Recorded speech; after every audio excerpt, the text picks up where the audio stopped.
सुखो बुद्धानुपदो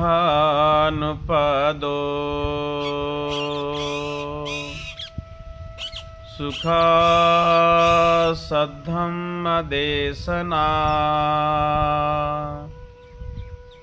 सुखा संघस्य सामग्री समग्गानं तपो सुखो।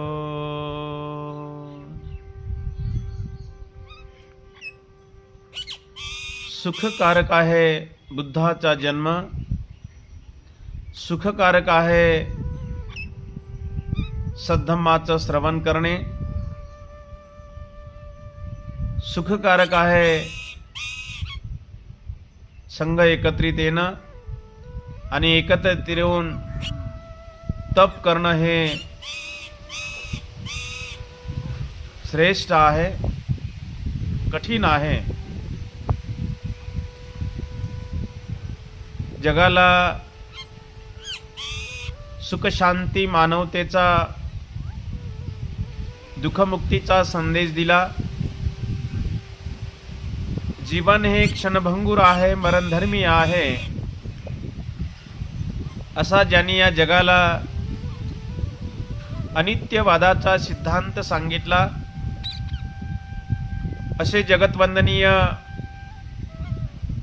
विश्व शांतिदूत महामानव तथागत भगवान बुद्ध महान श्रेष्ठ असा की ज्यामध्ये कुठल्याच प्रकारची उच्च नीचता नाही, भेदभाव नाही, ज्यामध्ये सर्वांना समानता आहे, ज्यामध्ये न्याय नीती समता स्वातंत्र्य बंधुभाव आहे, असा श्रेष्ठ पवित्र असा बौद्ध धम्म। त्याच त्या बौद्ध धम्माचा प्रचार आणि प्रसार करण्यासाठी बौद्ध धम्म हा प्रत्येक मानवाच्या कानी पडावा। प्रत्येक मानवाने बौद्ध धम्माच्या विनयाला अनुसरून आपलं जीवन व्यतीत करून परिपूर्ण विकारातून, दुःखातून, भयातून, संकटातून मुक्त व्हावं, शुद्ध जीवन जगावं, या उदात्त हेतूने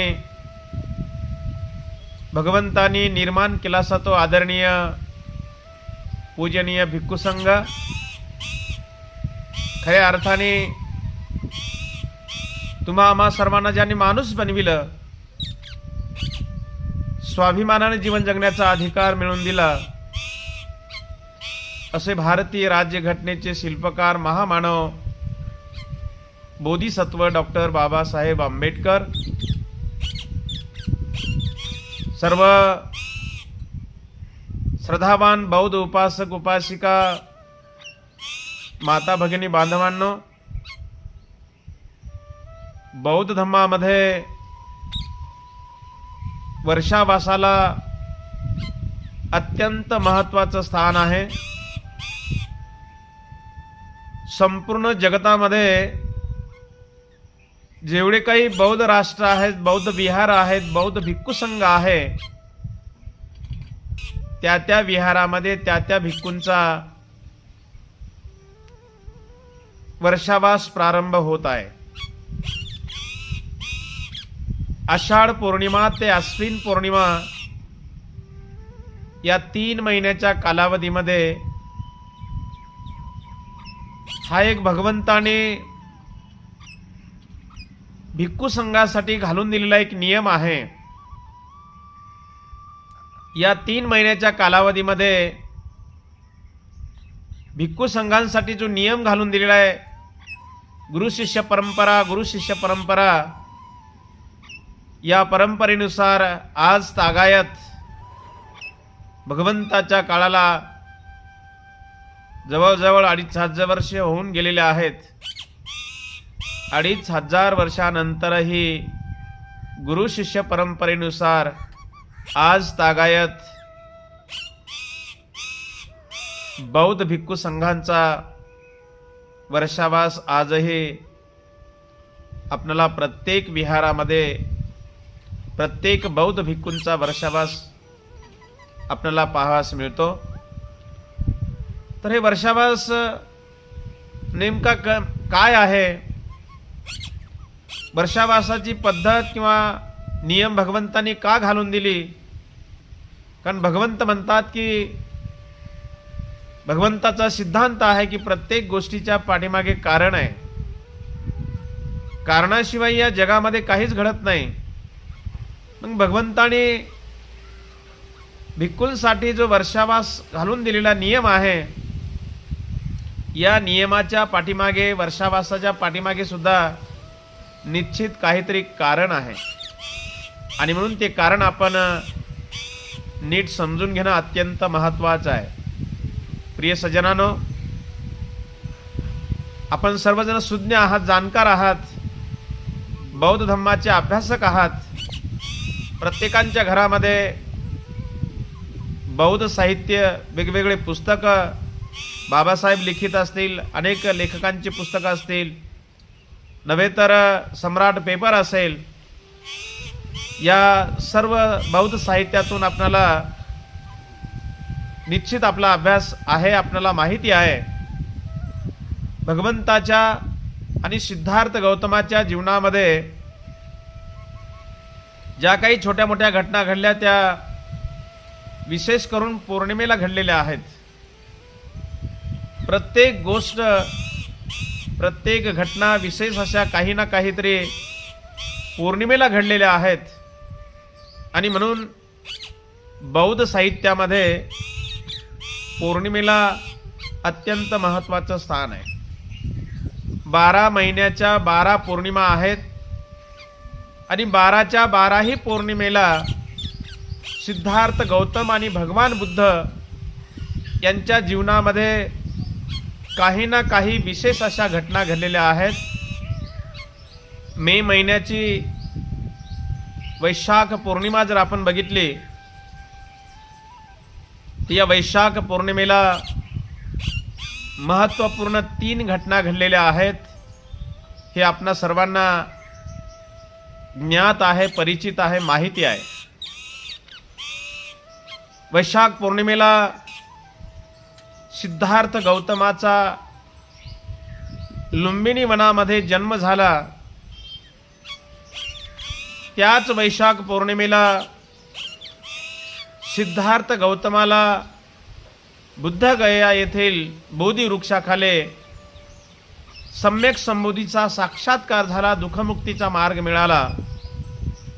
आणि याच वैशाख पौर्णिमेला तथागतांना, भगवान बुद्धांना महापरिनिर्वाण प्राप्त झालं.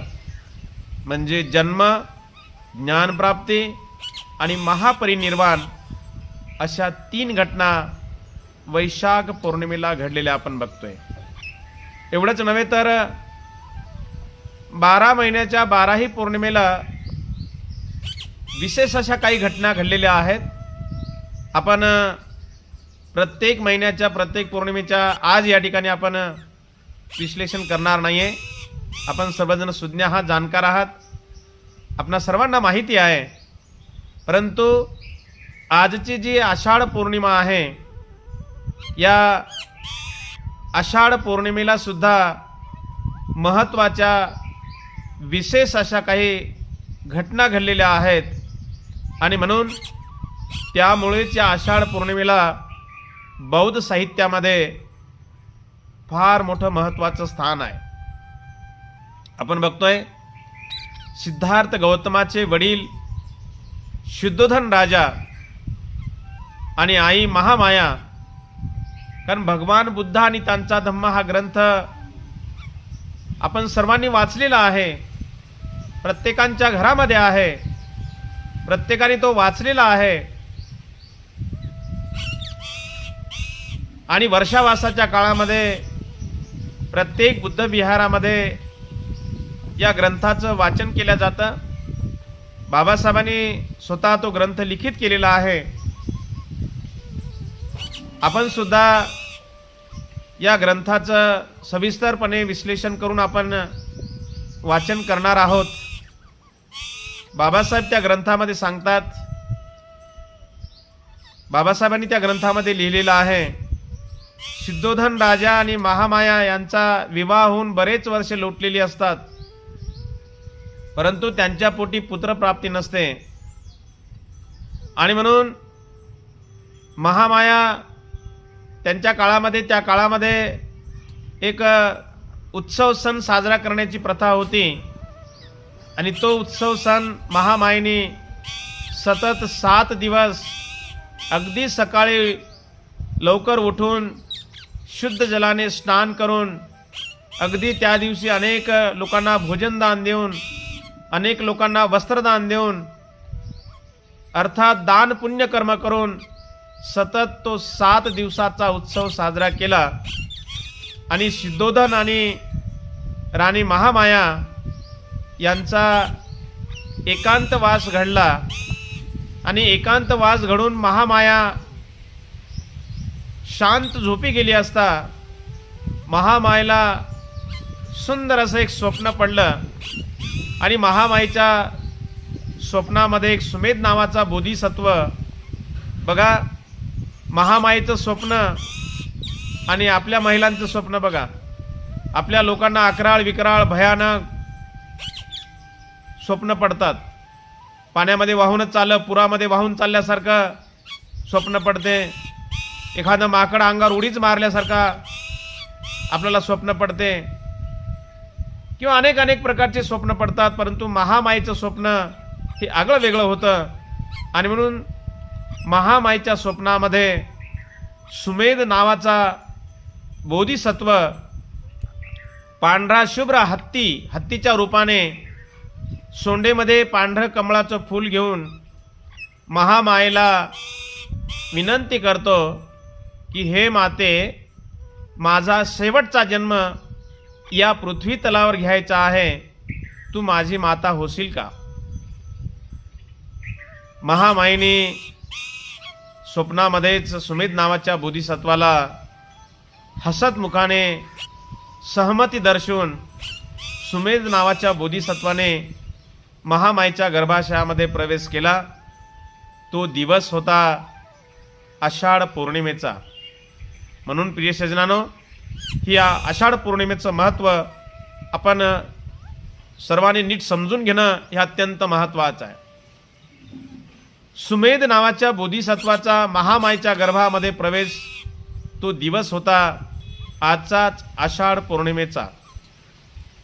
दुसरी घटना घडली आजच्याच या आषाढ पौर्णिमेच्या दिवशी, ते म्हणजे सिद्धार्थ गौतमाचा ग्रहत्याग. भगवान बुद्धांनी त्यांचा धम्म या ग्रंथामध्ये बाबासाहेबांनी सविस्तर त्यामध्ये लिखाण केलेलं आहे. आपण ते बघणारच आहोत. सिद्धार्थ गौतम यांची बालवयामध्येच भविष्यवाणी केली होती की हा जर संसारामध्ये राहिला तर हा चक्रवर्ती राजा होईल, आणि यांनी जर का ग्रहत्याग केला तर हा सम्यक समृद्ध होईल. आणि म्हणून ही जी भविष्यवाणी आहे ती सिद्धोधन राजाला वेळोवेळी खटकत राहायचे, आठवण करून देत राहायचे की माझ्या एकुलत्या एका मुलानं म्हणजे सिद्धार्थ गौतमानं ग्रहत्याग केला नाही पाहिजे, संन्यास घेतला नाही पाहिजे. म्हणून सिद्धार्थ गौतमाला बाहेरचं कुठल्याही प्रकारचं वातावरण जाणू नये, समजू नये म्हणून 3 ऋतूचे 3 राजमहाल, उन्हाळ्याचा वेगळा, पावसाळ्याचा वेगळा, हिवाळ्याचा वेगळा, असे 3 ऋतूचे 3 राजमहाल, अनेक प्रकारचे दास दासी नोकर चाकर सेवेला ठेवले. परंतु मानवाच्या जीवनामध्ये दुःख काय आहे, दुःखाचं कारण काय आहे, दुःखाचं मूळ काय आहे, याचा शोध घेण्यासाठी सिद्धार्थ गौतमाने मनाशी संकल्प केला. आणि सिद्धार्थ गौतमाला असं वाटलं की मी आता संसारामध्ये राहून, प्रपंचामध्ये राहून, मुलामध्ये राहून, पत्नीसोबत राहून, 3 ऋतूच्या 3 राज हवेलीमध्ये राहून याचा शोध आपल्याला घेता येणार नाही. म्हणून दुःखाचा मूळ, दुःखाचं कारण शोधण्यासाठी 3 ऋतूचे 3 राजमहाल, सुंदर अशी यशोधरा नावाची पत्नी, सुंदर असा राहुल नावाचा मुलगा, अनेक प्रकारचे दासी नोकर चाकर, जो राजकुमार सोन्याच्या ताटामध्ये भोजन घेत होता, उंच उंच मुलायम आसनावरती झोपत होता, परंतु हे सर्व काही राजवैभव सिद्धार्थ गौतमाने केवळ आणि केवळ मानवाच्या जीवनामध्ये दुःख का आहे, दुःखाचं कारण काय आहे, दुःखाचं मूळ काय आहे, आणि याचा शोध घेण्यासाठी सिद्धार्थ गौतमाने हे सर्व राजवैभव सोडलं. 3 ऋतूचे 3 राजमहाल, पत्नी यशोधरा, मुलगा राहुल, दासी नोकर चाकर, हे ज्या दिवशी सोडलं, ज्याला ग्रहत्याग म्हणतोय, ज्या दिवशी ग्रहत्याग केला तो दिवस होता आजचाच आषाढ पौर्णिमेचा. आणि म्हणून आपण ही दुसरी घटना आपण लक्षामध्ये घेणं अत्यंत महत्त्वाचं आहे की बौद्ध साहित्यामध्ये आषाढ पौर्णिमेला ही दुसरी घटना घडलेली आहे. तिसरी घटना घडलेली आहे. तुम्हाला माहिती आहे, सिद्धार्थ गौतमाने जेव्हा ज्ञानप्राप्ती झाली बुद्धगयेला ज्ञानप्राप्ती झाल्यानंतर सिद्धार्थ गौतमाला असं वाटलं की आता हे ज्ञान मी कोणालाच सांगू नये, कारण हे ज्ञान तथागतांनी जो मिळवलेलं ज्ञान आहे हे मानवाच्या कल्याणासाठी आहे, मानवाच्या हिता आणि सुखासाठी आहे, परंतु याला अवगत करणं, पालन करणं खूप कठीण आहे. आणि म्हणून सिद्धार्थ गौतमाने मनाशीच संकल्प केला होता की मी आता हे कोणाला सांगायचं नाही, स्वतः ते आत्मसात करायचं आणि स्वतः त्याचा आनंद घेऊन आपला निर्वाण प्राप्त करायचं. परंतु असा जेव्हा संकल्प केला तेव्हा देवता लोकांनी भगवंताला विनंती केली की नाही भगवान, हा जो धम्मा आहे, हा जो मार्ग आहे, आपल्याला मिळालेला जो मार्ग आहे हे मानवाच्या कल्याणासाठी आहे, आपण निश्चित लोकांना सांगावा. आणि म्हणून सिद्धार्थ गौतमाने बुद्ध झाल्यानंतर आपल्या दिव्य ज्ञानानं, दिव्य चक्षुनं बघितलं की त्यांचे जे सुरुवातीला जे गुरु होते, अलार कालाम, उद्दकपुत्त, हे जे गुरु होते यांना आपण ज्ञान सांगावं. उद्दक रामपुत्त, अलार कालाम यांना आपण सांगावं, यांना भेटावं. परंतु दिव्य ज्ञानानं त्यांना बघितलं तर ते त्यांचा मृत्यू झालेला भगवंताला दिसले. मग आता हे ज्ञान कोणाला सांगावं? तेव्हा त्यांच्यासोबत जे तपश्चर्या करण्यासाठी जे 5 परिव्राजक होते, ते 5 परिव्राजक केवळ सिद्धार्थ गौतमाने सुजाताची खीर ग्रहण केली, सुजाताच्या हातचं भोजन खीर ग्रहण केली, आणि म्हणून हा तपभ्रष्ट झाला. याने खीर ग्रहण केली, हा तपभ्रष्ट झाला. म्हणून सिद्धार्थाची संगत सोडून हे 5 परिव्राजक ऋषीपतन मृगदाय वनामध्ये तपश्चर्या करताना दिव्य ज्ञानातून त्यांना ते दिसलेत. आणि म्हणून बुद्ध गयेवरून बुद्ध पायी प्रवास करत करत सारनाथ या ठिकाणी जातात. सारनाथ येथील ऋषीपतन मृगदाय वनामध्ये हे जे 5 परिव्राजक होते, या 5 परिव्राजकांना तथागतांना मिळालेलं ज्ञान, दुःखमुक्तीचा मार्ग प्रथम ऋषीपतन मृगदाय वनामध्ये या 5 परिव्राजकांना पहिला उपदेश केला, आपल्या धम्माचा पहिला उपदेश केला, पहिलं प्रवचन दिलं. त्याला धम्मचक्क पवतन सुत्त असं म्हणतात. ज्या ठिकाणी भगवंतानी आपल्या धम्माचा पहिला उपदेश केला, पहिलं प्रवचन दिलं, तो दिवस म्हणजेच आषाढ पौर्णिमेचा होय. आणि आजच्या दिवशी या 5 परिव्राजकांना भिक्खूंची दीक्षा दिली, म्हणजे भिक्खू संघाची स्थापना झाली. तोही दिवस आजचाच आहे, आषाढ पौर्णिमेचा. आणि म्हणून प्रिय सज्जनांनो, पहिली घटना सुमेध नावाच्या बोधिसत्वाचा महामायेच्या गर्भाशयामध्ये प्रवेश. दुसरी घटना सर्व राजवैभव, पत्नी मुलगा, सर्व राजवैभव सोडून ग्रहत्याग केला, तो दिवस आजचाच आषाढ पौर्णिमेचा. तिसरी घटना म्हणजे धम्माचं चक्रगतिमान केलं, धम्माचा पहिला उपदेश केला, पहिलं प्रवचन दिलं आणि भिक्खू संघाची स्थापना केली. ही घटना आजच्याच आषाढ पौर्णिमेच्या दिवशी घडली. आणि चौथी घटना घडली ती म्हणजे वर्षावास. मग हे 5 परिव्राजक झाले, 5चे नंतर 50 झाले, आणखी भिक्खू संघाची संख्या वाढतच गेली. असे अनेक प्रकारे भिक्खू संघाची संख्या वाढली, भिक्खू संघ वाढत गेला. आणि भगवंतानी भिक्खू संघाला उपदेश केला की चरत्त भिक्खवे चारिकं बहुजन हिताय बहुजन सुखाय.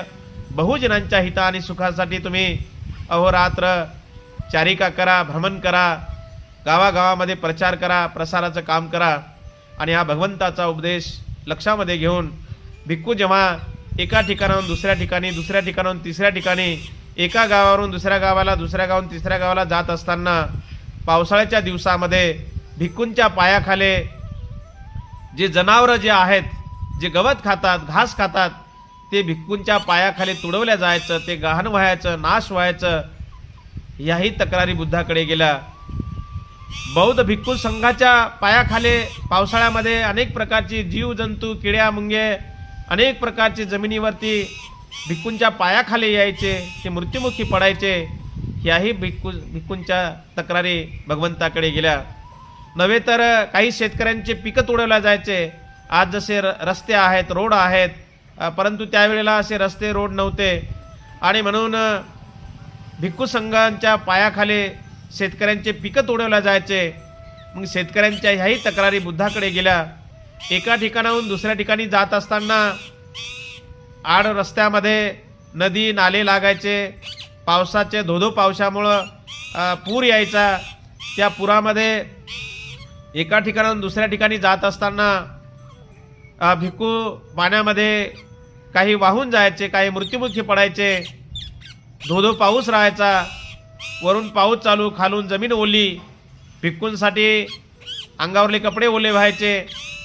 मग अंगावरले कपडे ओले होऊ नये म्हणून, कारण अंगावरल्या ओले कपड्याने जमीन ओली, काही भिक्खू आजारी पडायचे. आजारपणामध्ये काही भिक्खू मृत्युमुखी पडायचे. मग काही भिक्षू काय करायचे की आपल्या अंगावरले कपडे ओले होऊ नये म्हणून त्याची घडी करून एखाद्या दगडाच्या खोंगरीमध्ये किंवा झाडाच्या एखाद्या फांदीच्या त्या खोबाऱ्यामध्ये ठेवून रात्र रात्र भिक्खू नग्न अवस्थेमध्ये राहायचे. आणि म्हणून ही गोष्ट तथागतांना माहिती पडली.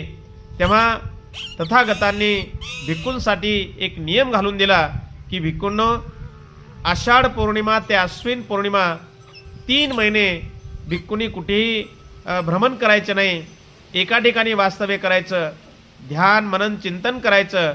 आलेल्या उपासक उपासिकांना प्रबोधन मार्गदर्शन करायचं, त्यांना प्रवचन द्यायचं, त्यांना ध्यान वंदना मार्गदर्शन शिकवायचं आणि स्वतःच्या उन्नती करायची. अत्तदीप भव म्हणतात ना, भगवंतांनी सांगितलं ना, अत्तदीप भव.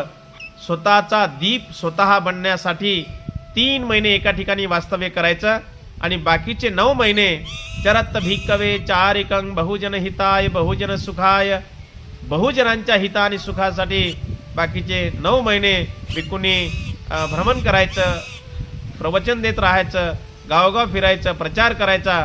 परंतु पावसाळ्याच्या दिवसामध्ये भिक्खूंनी ह्या अडचणीवर मात करण्यासाठी, या समस्यांवरती मात करण्यासाठी भगवंताने हा नियम घालून दिलेला आहे.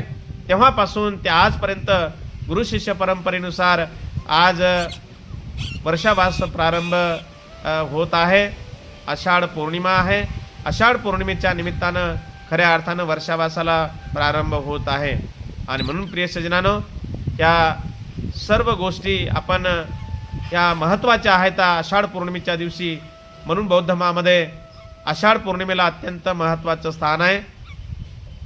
भगवंतानी ऋषिपतन मुरुगदाय सारनाथ या ठिकाणी त्या 5 परिव्राजकांना शिष्य बनवलं, भिक्खूची दीक्षा दिली त्यांना आणि भगवंत त्यांचे गुरु झाले. आणि म्हणूनच त्या आषाढ पौर्णिमेला गुरुपौर्णिमा तेव्हापासून म्हटल्या जातं. तरी आज गुरुपौर्णिमा आहे, आषाढ पौर्णिमा आहे. ह्या महत्त्वाच्या 4 घटना घडलेल्या आहेत. या गोष्टींचं आपण लक्षामध्ये घेऊन आपल्या जीवनामध्ये बारीक सारीक गोष्टी ह्या लक्षामध्ये घेऊन या पवित्र वर्षावासाच्या काळामध्ये उपासक उपासिकांनी सतत 3 महिने अष्टशील उपोषित व्रताचं पालन करत राहावं, दान ध्यान करत राहावं, दान करत राहावं, बुद्धविहारामध्ये येत राहावं, भिक्खूंची सेवा करत राहावी, भिक्खूंना अन्नदान, भोजनदान, चिवरदान, अत्यावश्यक वस्तू आपण दान दिल्या पाहिजे. अशा पद्धतीने या वर्षावासाच्या पवित्र काळामध्ये महान असं पुण्य अर्जन करून आपण आपलं जीवन व्यतीत करत राहावं. आपणा सर्वांच्या प्रती या ऐतिहासिक बुद्धभूमी मावसाळा, तालुका खुलताबाद, जिल्हा छत्रपती संभाजीनगर अर्थात औरंगाबाद, जगप्रसिद्ध वेरूळ लेणीपासून जवळच असलेल्या या पवित्र बुद्धभूमी मावसाळ्यावरून मी आपणा सर्वांच्या प्रती मंगल कामना व्यक्त करतो. सर्वांच्या जीवनामध्ये सुख शांती समाधान आयुष्य आरोग्य संपत्ती बल प्राप्त होत राहो. तुम्हा सर्वांना दीर्घ आयुष्य लाभो अशी उदात्त मंगल कामना व्यक्त करून या बुद्धभूमी मावसाळा या धार्मिक चॅनलला आपण सर्वांनी सबस्क्राईब करावं. व्हिडिओला जास्तीत जास्त लाईक करून जास्तीत जास्त शेअर करावं. नमो बुद्धाय. जय भीम. भवतु सब्ब मंगलं रक्षन्तु सब्ब देवता सब बुद्धानुभावेन सदा सोथे भवन्तु ते. भवतु सब्ब मंगलं रक्षन्तु सब्ब देवता सब्ब धम्मानुभावेन सदा सोथे भवन्तु ते. भवतु सब्ब मंगलं रक्षन्तु सब्ब देवता सब्ब संघानुभावेन सदा सोथे भवन्तु ते.